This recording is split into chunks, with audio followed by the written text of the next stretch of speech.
नमस्कार, स्वागत है आपका। आप देख रहे हैं जेएनएन न्यूज में हूं राजेश्वर चौहान। जी हां, एक बार फिर हम हैं पूर्वी दिल्ली नगर निगम मुख्यालय पे। यहाँ पे चल रही है एमसीडी सफाई कर्मचारियों की हड़ताल और ये हड़ताल का आज 9वां दिन है, यानी 9 दिन हो चुके हैं। सरकार इनसे बात नहीं करना चाहती, नहीं कर रही, इनकी मांगों को पूरा नहीं कर रही है। और ये आप जो देख रहे हैं ना मेरे पीछे, ये जो लोग बैठे हुए हैं, ये वो कर्मचारी हैं जिनकी मांगें पूरी नहीं हो रही हैं और ये हड़ताल का कंटिन्यू है। मैं ऐसे ही कुछ लोगों से, कर्मचारियों से आपको मिलवाऊंगा जो हमारे साथ हैं। और एक, जैसे मैंने पहले बता चुका हूँ, एक फेडरेशन है दीना वाना कर्मचारी फेडरेशन, उसका समर्थन है इस आंदोलन को, इस हड़ताल को, और उसी के कुछ लोग हमारे साथ हैं। हम आपसे बात कराएंगे, उनसे पूछेंगे कि अभी तक सरकार से क्या उनकी कोई बात हुई है या नहीं हुई है। इसी मामले में हमारे साथ दीना वाना फेडरेशन के अध्यक्ष हैं। हम उनसे सीधा बात करते हैं, पूछते हैं कि इतने दिन हड़ताल को हो गए, आज 9वां दिन है, तो सरकार की तरफ से उनके लिए कोई बातचीत का मसौदा तैयार हुआ है, इस बारे में हम पूछते हैं। राठी साहब, बहुत बहुत स्वागत है आपका। आपका भी बहुत बहुत स्वागत, बहुत बहुत धन्यवाद आपका। अच्छा, आज हड़ताल को आपकी 9वां दिन हो गया, तो मैं ये जानना चाहता हूँ, इन 9 दिनों में सरकार की तरफ से कोई भी ऐसा मसौदा तैयार हुआ है जो आपको बात करने के लिए निमंत्रण या न्योता आया है कि आपकी मांगों पे हम गौर करते हैं, आइए हमारे साथ बैठिए, ऐसा कुछ सरकार की तरफ से? सर, ऐसा अभी तक कुछ नहीं आया। अभी तक कुछ नहीं। जितने भी हमारे नेतागण लड़ रहे हैं उनके पास कोई अंदेशा ऐसा नहीं आया, संदेशा कि जो उन लोगों को बुलाया गया हो या बात करने की कोई शुरुआत हुई हो। तो कुल मिला के 9 दिन बाद भी सरकार सोई हुई है, एक तरह आप ये कह रहे हैं? 9 दिन बाद भी सरकार सोई हुई है। सोई हुई तो काफ़ी टाइम से है।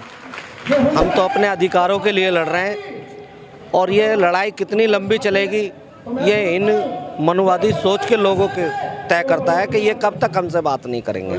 तो एक चीज़ बताइए राठी साहब, इन 9 दिनों में 9 दिन हड़ताल के हो गए हैं, आपकी वार्डों में काम अभी चल रहा है या काम रुक गया है कुछ वार्डों में, या फिर जैसे चलता था वैसे ही चल रहा है?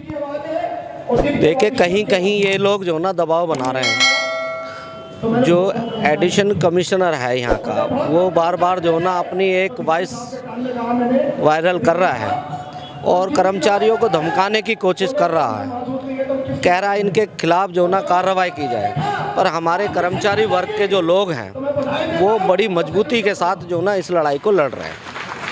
बहुत बढ़िया, जैसे ये बता रहे हैं ऐसे ही एक हमारे साथ देखिए बुज़ुर्ग हैं जो इनकी सपोर्ट में हैं। हम उनसे जानते हैं कि आखिर इतने सालों में उन्होंने बड़ी सरकारें देखी, रवैया देखा होगा, वो ज़्यादा अच्छी तरह आपको बता पाएंगे।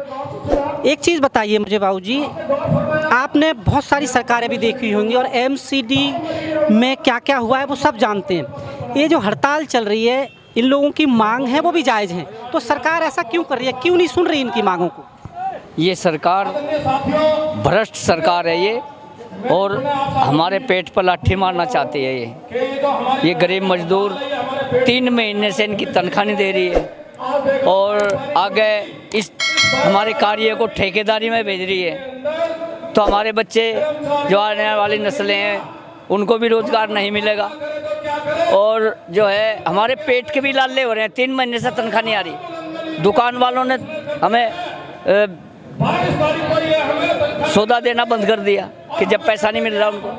तो आप अभी सर्विस में हैं या रिटायर हो गए हैं, या आप कहाँ हैं अभी? अभी रह रहे हैं 2 साल में। अच्छा, अभी 2 साल रह गए हैं आपके रिटायरमेंट के। पर एक चीज़ और बताइए, जब रिटायर होता है आदमी को एक ये खुशी होती है कि उसका जो मेहनत की है उसने, उसका जो फंड है वो उसे मिल जाएगा, पर एमसीडी में तो ऐसा भी नहीं है कि रिटायरमेंट के बाद जो आपका बनता है बकाया वो मिल जाए।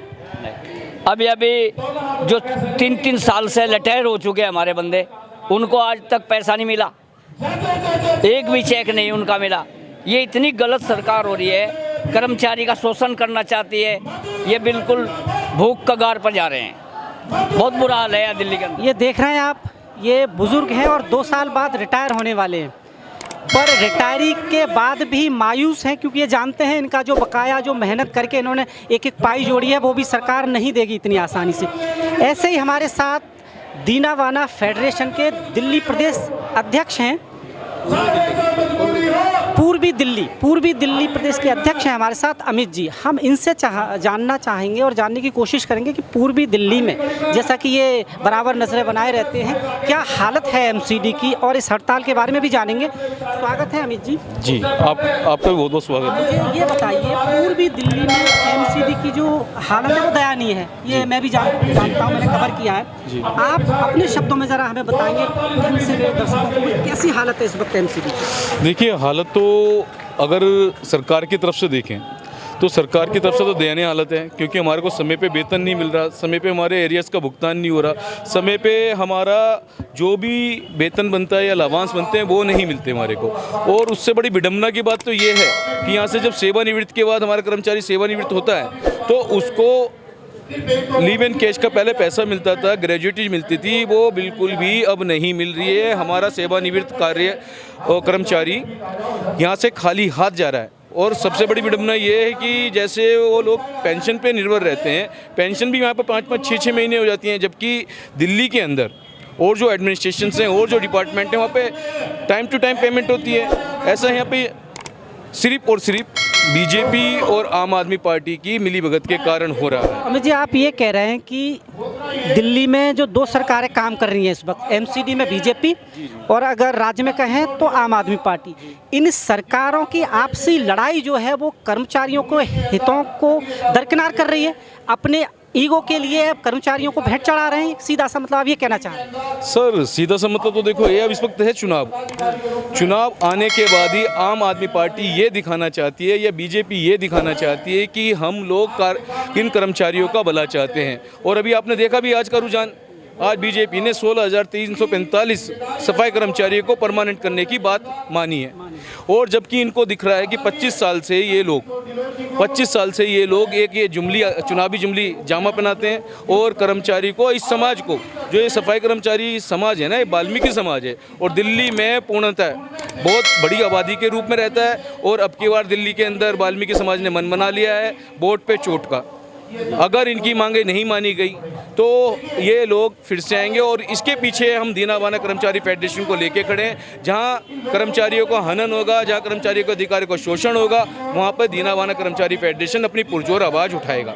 अमित जी, एक और सवाल है। जब मैं कवर कर रहा था एमसीडी को, मुझे ये जानकारी मिली कि जो रिटायर हो गए या फिर जिनका पहले का फंड रुका हुआ है वो सरकार तो नहीं देती, पर कुछ लोग ऐसे हैं जो कुछ परसेंटेज देकर उस फंड को दिलवा देते हैं। तो कुल मिला के सरकार के अंदर जो भ्रष्टाचार है ये जानबूझ के पैदा किया गया है क्या, ताकि लोग उन दलालों के पास जाएं जो फंड निकलवाते हैं और डायरेक्ट सरकार नहीं दे रही है?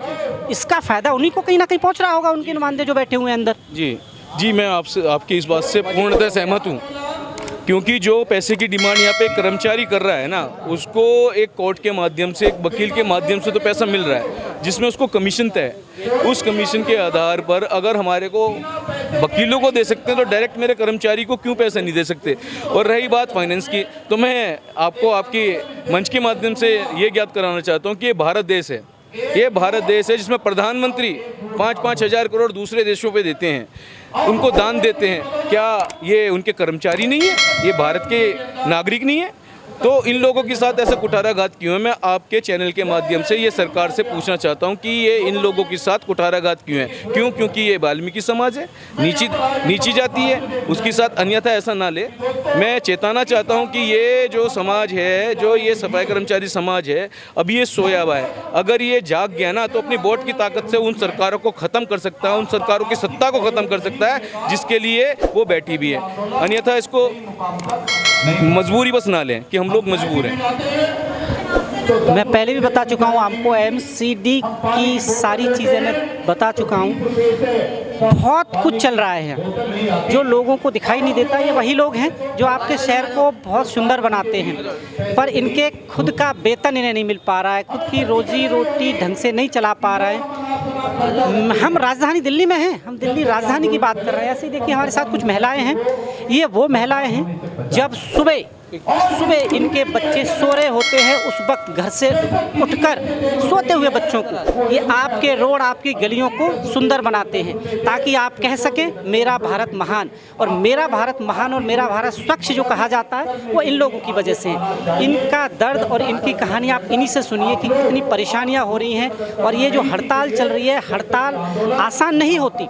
हड़ताल या आंदोलन कोई जब करता है जब उसकी मांगों को दरकिनार कर दिया जाता है, सरकार नहीं सुनती, उस वक्त मजबूरन ये फैसला लेना पड़ता है। ऐसे ही हम बात करते हैं इनसे। जी आप बताइए, क्या नाम है? मेरा नाम अनीता मिसिस पिवाल, मैं भारतीय लोकहित मोर्चा से महिला मंडल अध्यक्ष हूँ, शिक्षा विभाग से।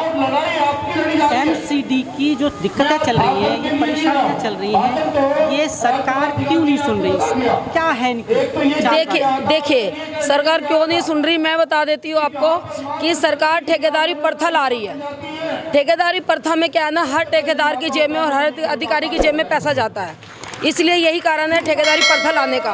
अगर वो डायरेक्ट परमानेंट लगाती है कर्मचारी को तो उसके लिए 30 से 40 से 50 हज़ार रुपये तो सैलरी देनी पड़ेगी।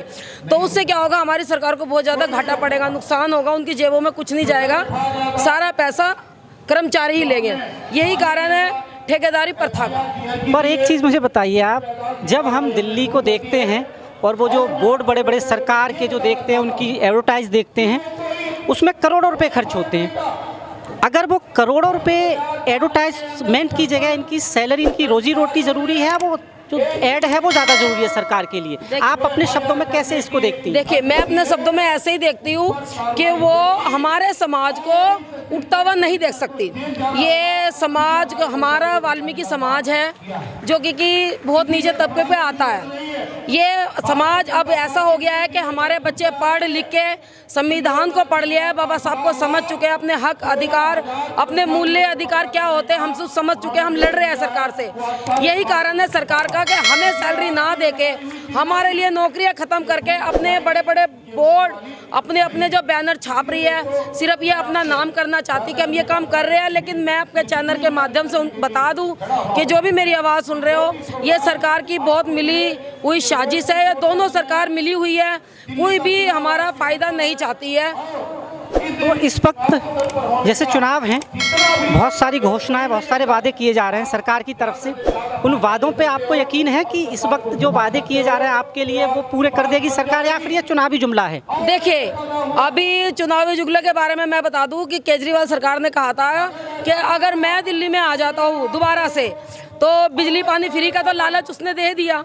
उसने ये भी एक लालच दे दिया कि जितने भी कच्चे कर्मचारी है और एमसीडी में जितने भी टिप्पर है या स्कूलों में, वो सबको परमानेंट कर देगा। देखिए अब 5 साल होने जा रहे हैं, ना तो केजरीवाल सरकार ने टिप्पर वाले पक्के किए हैं और ना ही कोई कर्मचारी परमानेंट किया है। उल्टा और क्या कर दिया, हमारे समाज को उल्टा दलदल में धंसा दिया। एक के साथ एक फ्री बोतल बांटनी और शुरू कर दी है। क्योंकि पहले इलेक्शनों में हम सुनते थे, हमारे बड़े भी बताते थे कि इलेक्शनों में शराबें बंटती थी, समाज को दे दी जाती थी, क्योंकि ये ऐसा समाज है कि भाई बच्चे हमारे ऐसे ही है तो चलो इनको दे दे, लालच दे दे। लेकिन अब इन्होंने एक के साथ एक फ्री करके हमारे समाज को और नीचे गिराने का काम किया है। अभी जो ठेकेदारी हटाओ मोर्चा है, जैसे दीनवाना फेडरेशन है एक, ये लोग आप लोगों के लिए काम कर रहे हैं। ये जो अभी हड़ताल या आंदोलन चल रहा है, आपको कुछ उम्मीद है कि इनके माध्यम से सरकार की नींद खुलेगी और आपके बारे में सोचेंगे? क्या आपको लगता है अभी उम्मीद? देखिए संघर्ष करना हमारा काम है, मेहनत करना हमारा काम है। हमें उम्मीद है कि कहीं ना कहीं सरकार टूटेंगी, क्योंकि चुनाव आ रहे हैं और चुनाव के टाइम पे अगर बीजेपी सरकार दोबारा मैदान में उतर रही है और आना चाहती है तो परमानेंट उनको करना पड़ेगा, चाहे किसी भी विभाग का हो, पैसा उनको देना पड़ेगा। हमारे क्या होता है, स्कूलों में अगर कर्मचारी रिटायर हो रहा है तो उसको पैसे नहीं दिए जाते, ना तो उसकी छुट्टियों के पैसे मिलते हैं, ना उसको रिटायरमेंट के पैसे मिलते हैं। ये तो सरकार को देना पड़ेगा, नहीं तो सरकार अब दिल्ली में नहीं रहेगी। लोगों में रोष है सरकार के प्रति और होना भी चाहिए जब मांगें पूरी नहीं होती हैं। और ये वो लोग हैं, एक तो इनकी सैलरी इतनी नहीं है कि आप अगर 1 महीने या 2 महीने ना दो तो ये चला पाएँ। अगर सैलरी इनकी इतनी होती कि अगर 2 महीने उसके बाद ना मिले तो शायद बहुत कुछ हो सकता था। एक माताजी हैं, मैं इनका दर्द आपको पहले बता चुका हूँ, और आज का दर्द और इतना ख़तरनाक है कि आज इनकी पीड़ा इतनी बड़ी है कि इनके पास उतने पैसे भी नहीं थे कि वो यहाँ आ पाएँ।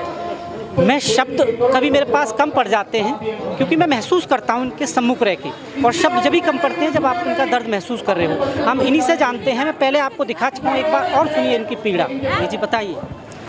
जी, मेरी बड़ी समस्या है कि कच्चे कर्मचारी इतने परेशान हो रहे हैं, उनको टाइम से तनख्वाह नहीं मिल रही, टाइम से कुछ नहीं मिल रहा। वो बच्चों को क्या खिलाए क्या नहीं खिलाए। 3 महीने से तनख्वाह नहीं आ रही, बंदा किराए पर रह रहा है, मकान मालिक आकर धमकी दे रहा है कि यहाँ से खाली कर दो। तो जब हम पे पैसा नहीं रहेंगे तो रहेंगे कहाँ पे, और हमारे बच्चे खाएंगे क्या। राशन वाले दुकान वाले बंद कर रहे हैं हमारे सामान को, क्या इनको बंद दिया जाए। जब पैसा नहीं दे रहे तो क्या देंगे सामान, तो जब सामान ही नहीं मिलेगा तो हमारे बच्चे खाएंगे क्या, या हमारे बच्चे भूखे मरेंगे। मकान मालिक धमकी हमें दे रहा है कि खाली करो। जब हमारा पैसा नहीं जा रहा तो मकान मालिक तो हमारे को खाली करेगा, रोड पे लाके पटकेगा। तो अब हम जाए तो जाए कहाँ। ना तो तनख्वाह टाइम से मिल रही है, ना हमारे बच्चों को कुछ मिल रहा है। और सुबह 4 बजे उठ के हम घर से छोड़ के बिस्तरों को आ रहे हैं। किस लिए आ रहे हैं कि हम बच्चों को कुछ बना सकें। जो बच्चों को हम बना के कुछ नहीं दे सकते, पैसा नहीं तो हम देंगे क्या। बच्चे को भूखा सुला के आ सकते हैं, बच्चों भूखे हम खुद के आ रहे हैं। और सड़क पर हम उतर के आ रहे हैं, ना तो किराया है ना कुछ है। किसके आगे हाथ फैलाते हैं, कोई हमें देता नहीं है। हम सोचते बहुत बड़ी के बाहर लेकर के कुछ लेके जाएंगे बच्चों के लिए, पर बच्चे के लिए कुछ नहीं मिलना। आज की सुबह की बात कहानी के सुबह मकान मालिक आ गई, और जब तनख्वाह नहीं आ गई तो मकान मालिक को क्या दूंगी। मैं सुबह से बहुत रोई थी, मैंने क्या मकान मालिक क्या दूं मैं, मकान मालिक को पैसा नहीं है तो मैं क्या कर सकती हूँ। मेरी मकान मालिक कहती है कि खाली करो, बच्चों को लेकर कहीं रोड पे जाओ, तो हम किसी सहारे जाएं। आप बहुत सोचो। आप देख रहे हैं मेरा तो जीवन जीता है कि आज मैं इस समाज में यही धरती में जमीन में अपने आप को समाधि कर दूं, मगर आज मेरे घर जाने का नहीं हिम्मत हुई थी। मैं ये सोच के करे मेरे को या तो सरकार कुछ कामें भी करे, नहीं तो इस काम से हटा दे। शायद मुझे नहीं पता आप इसको कैसे लेंगे। ये टीवी की शूटिंग नहीं चल रही, ये ड्रामा भी नहीं हो रहा है, और ये जो आंसू आप देख रहे हैं ये बनावटी नहीं है। ये सरकार के दिए हुए आंसू हैं, जो सरकार ने इन्हें दिए हैं, उसकी बेरखू के आंसू हैं। ये इनकी हालत आपको अगर नज़र आ रही हो ना, तो एक बार सोचिएगा ज़रूर, क्योंकि ये वही लोग हैं जो छोटे बच्चों को छोड़कर आपके लिए काम करते हैं, आपके रोड को चमकाते हैं। इनकी खुद की ज़िंदगी आज अंधेरे में है, और इसका कारण सिर्फ सरकारें हैं। तो सरकार की लड़ाई में इन लोगों के जो हक हैं वो कहीं ना कहीं खो गए हैं। ये कुछ और नहीं मांग रहे आपसे, कह रहे हैं तो जो काम करते हैं उनकी सैलरी अगर आप वक्त पे दे पाएँ तो जो भूखे मरने की नौबत है वो शायद ना आए। जैसा कि देख रहे हैं किराया नहीं दे पा रहे हैं मकान का। दिल्ली जैसे शहर में पहले भी मैंने बताया था कि सैलरी 13,000 कुछ सैलरी है इनकी, और दिल्ली में 13,000 में घर चलाना बड़ा मुश्किल है।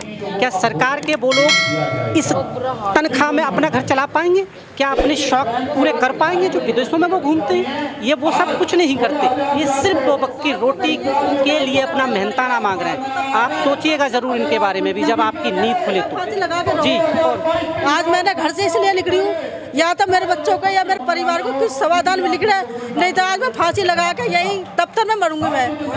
ये सब करने की जरूरत नहीं है, ऐसा नहीं है। सरकार तक आपकी बात जरूर पहुंचेगी। देखिए क्या पहुंच रही है, सरकार सुन तो नहीं रही है। बच्चे तो हमारे भूखे मर रहे हैं, हम किराए से पैदल हो के आ रहे हैं, हम कहाँ से लाए पैसा, हमारे को कोई पैसा नहीं देता। दुकान पर जा रहे, दुकान वाले मना कर रहा है, मकान में घर से बाहर निकाल रहा। कहाँ जाए, सरकार के आंखों में दिमाग नहीं है क्या? दिखाई नहीं दे रहा सरकार को, कुछ नहीं दिखाई दे रहा। कच्चे आदमी को कच्चे पटक रखा रोड पे, जितनी तनख्वाह नहीं उतना कर्जा हो रहा, कर्जा वाले खा जा रहे हैं। ये कर्जा दे या बच्चों को खिलाए, किराया दे, क्या करें हम? हमारी समस्या तो कुछ हल करे सरकार इन्हीं लोगों को कहती है कि हम गरीबों के लिए बहुत काम कर रहे हैं। ज़रा देखिए इनकी हालत, ये कितने अमीर हैं। आप देख के मुझे बताइएगा ज़रूर। सरकार के जो वायदे जब हम देखते हैं ना, सुनते हैं, और जब ज़मीन पर हम उतरते हैं और ज़मीन पर जब देखते हैं तो नज़र ऐसा कुछ आता है। आंसू आपकी आंखों में भी आएंगे। ज़रा इन लोगों की बात सुनिए, ज़मीन पर उतरिए। हकीकत कुछ और है, सरकार को और आईना दिखाती है। क्योंकि सरकार की जो बैनर और जो ऐड दिखती है ना, उसमें हमें लगता है कि हमारे ये लोग बहुत अमीर हो गए, पर हकीकत देख लीजिए आपको देखना ज़्यादा ज़रूरी है, क्योंकि आप वोट देते हैं सरकार को। सरकार आप चुनते हैं, वैसे ये भी चुनते हैं, और ये उसी हक के साथ आपसे अपना हक मांग रहे हैं।